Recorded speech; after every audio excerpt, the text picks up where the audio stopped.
আমাদের এখানে best possible wicket খুব সম্ভবত সিলেটে হয়, যেখানে একটু রান হয়। টি-20তে যে দরকার এমন উইকেট দরকার যেখানে রান হবে। তো আমাদের বাংলাদেশের মধ্যে বোধহয় এই মুহূর্তে সিলেটই সেই জায়গাটা।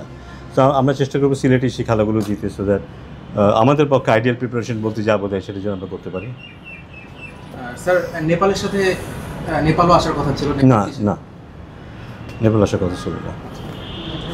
স্যার, সিলেটে খেলাগুলো হওয়ার সম্ভাবনা আছে। স্যার, আপনার কাছে এক্সপেকটেশনটা কী থাকবে? এমনিতে সিলেটের রান বেশি হয়, তারপর আপনার চাইবেন কি যতটুকু ভালো উইকেট তৈরি করা যায় আসলে? হ্যাঁ, ডেফিনেটলি যতটুকু ভালো, যদি 300 রানের উইকেট করতে পারে তো তাই চাইবো আমরা। তো সেটা সম্ভব হবে না তো এই মুহূর্তে বেস্ট পসিবল যেরকম উইকেট সম্ভব, কারণ আমি 3-4 দিন আগে গিয়েছিলাম সিলেটে এবং আমি দেখেছি উইকেটে ভালো ব্যাটিং করা যায়, তখনও দেখেছি। সো এখন আমাদের হাতে বেশ সময় আছে এবং দের ইজ নো রিজন কেন আমরা মোটামুটি ভালো উইকেট করতে পারবো না। ডেফিনেটলি এরকম উইকেট না যেটা 130-140 করতে কষ্ট হবে। আমরা চাইবো অ্যাটলিস্ট 170-180 রানের উইকেট হোক, পারলে 200 রানের উইকেট হোক। স্যার, চট্টগ্রামে একটা ক্যাম্প চলছে, ক্যাম্প আসলে রেগুলার বেসিসেই হচ্ছে আমাদের। স্যার, আপনি সেখানে ছিলেন, আসলে কেমন দেখলেন ছেলেদের ডেডিকেশন? এবং মনে হচ্ছিল যে আসলে ইন্টারন্যাশনাল ম্যাচ ওই রকম ম্যাচের মতো করে সবাই সিরিয়াসই ছিল মনে হয়।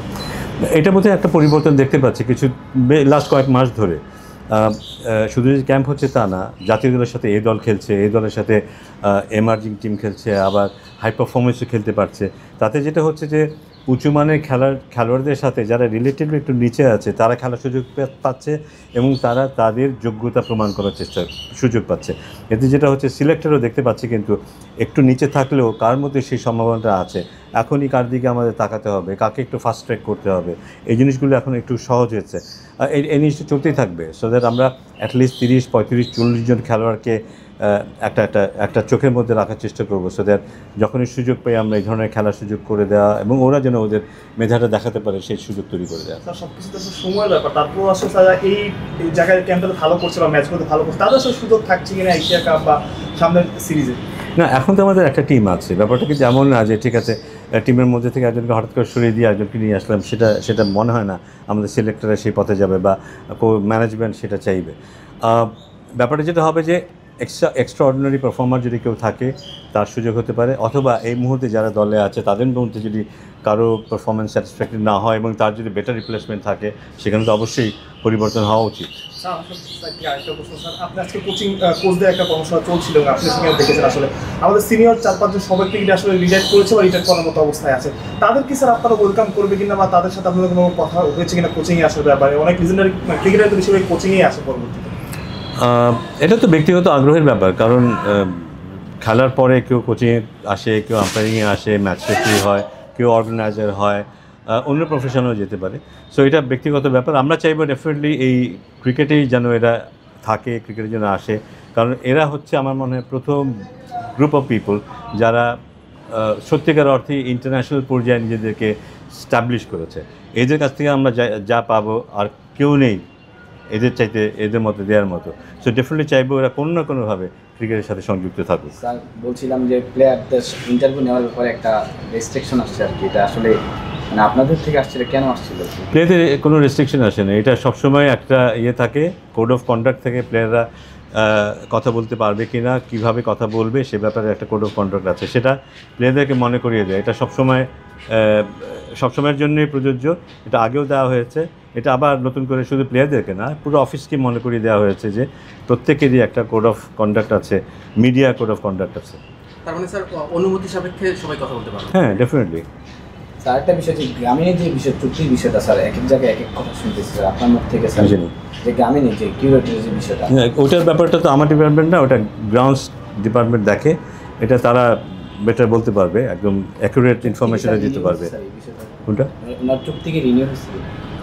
মানে চুক্তি রিনিউ হয়েছে এটা তো বোর্ড থেকেই বলা হয়েছে, আমার মনে হয় না এটা নিয়ে কোনো ইয়ে আছে। স্যার, প্রেসিডেন্ট বলছেন স্যার আপনারা বরাবরই বলে আসছিলেন এবং শুরু থেকে আপনি বলেছিলেন, তখনও বলতেন যে উইকেটটা আসলে বেটার উইকেটে খেলা দরকার, এবং আপনি গত 2 দিন আগেও বলছিলেন বেটার উইকেটে খেলার আশাই আপনাদের ছিল, আপনারা সেটাই বলেছিলেন। আসলে যখন আপনারা বলার পরেও আসলে এই উইকেটটা ওইভাবে তৈরি করা মানে এটা আসলে কতটা ডিসঅ্যাপয়েন্টিং আপনাদের? এটা তো ডেফিনেটলি ডিসঅ্যাপয়েন্টিং।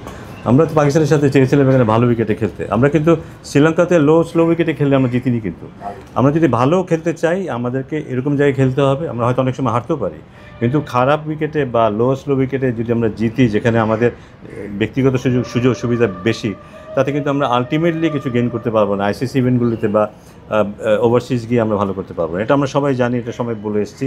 সে কারণে প্রত্যেকবার চাইবো ভালো উইকেটে খেলতে, এবং যে দায়িত্বে থাকবে, যারা দায়িত্বে থাকবে তাদেরই কাজ সেটা হবে। অনেক সময় অসুবিধা থাকে, আমরা জানি বৃষ্টির ব্যাপার ছিল এখানে, তার আগে অনেক দিন ধরে বৃষ্টি হচ্ছিল, পিচগুলি কাভারেজ ছিল অনেক দিন, তো সেটার কিছুটা সীমাবদ্ধতা ছিল, অবশ্যই ছিল। তারপরেও আমাদের আশা ছিল হয়তো আরেকটু বেটার উইকেট পাওয়া যাবে। স্যার গামিনী যদি থাকে বা না থাকে, একজন বিকল্প তো আসলে তৈরি করতে হবে বা খুঁজতে হবে, আসলে সেই বিকল্প খোঁজার কাজটা কি স্যার চলছে কিনা বা এরকম কথা? হ্যাঁ, আমরা অবশ্যই সেটা বোর্ড সেট নিয়ে কাজ করছে। স্যার বলছিলাম যে এবারে এশিয়া কাপে আমাদের টিমটা একদমই ইয়াং, আমাদের এবারে এশিয়া কাপে আমাদের লক্ষ্যটা থাকবে কি স্যার, কেমন করতে পারে বাংলাদেশ? আমাদের দলে আমার ধারণা যে বেশ কিছু খেলোয়াড় আছে যারা পারফর্ম করলে আমরা অনেক দূর পর্যন্ত যেতে পারবো। আমি বলবো না দলে 11 জনের সেই মানের খেলোয়াড় আছে, এখনও না হয়তো, কিন্তু বেশ কিছু খেলোয়াড় আছে যারা যদি তাদের অপটিমাম পারফরমেন্সটা দেয় আমরা যে কোনো পর্যায়ে পর্যন্ত যেতে পারি, সেরকম যোগ্যতা আমাদের আছে। স্যার এশিয়া কাপের যে একাদশটা আমাদের আসতে পারে, সেই একাদশে কি নতুনত্ব কোনো আসতে পারে কিনা সেটা সিলেক্টরদের ব্যাপার, সেটা সিলেক্টর বলতে পারবে। সেটা খুবই তাড়াতাড়ি পাওয়া যাবে, আজকে কালকের মধ্যে এটা ইয়ে হয়ে যাবে। নেদারল্যান্ডস অফিশিয়ালি কবে আসছে এবং ক্যাম্পের ব্যাপারে যদি একটু বলতেন, সিলেটে কি ক্যাম্প হচ্ছে?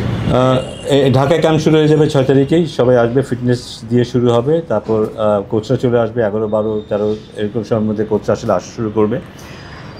কোচরা আসলে তারপর স্কিলের কাজ শুরু হবে এখানে, তারপর এখান থেকে ক্যাম্পটা চলে যাবে, আমরা আশা করছি ক্যাম্পে চলে যাবে সিলেটে কিছুদিন প্র্যাকটিস করবে, তারপর ইনশাআল্লাহ আমরা নেদারল্যান্ডের সাথে সেখানে সিরিজটা খেলবো।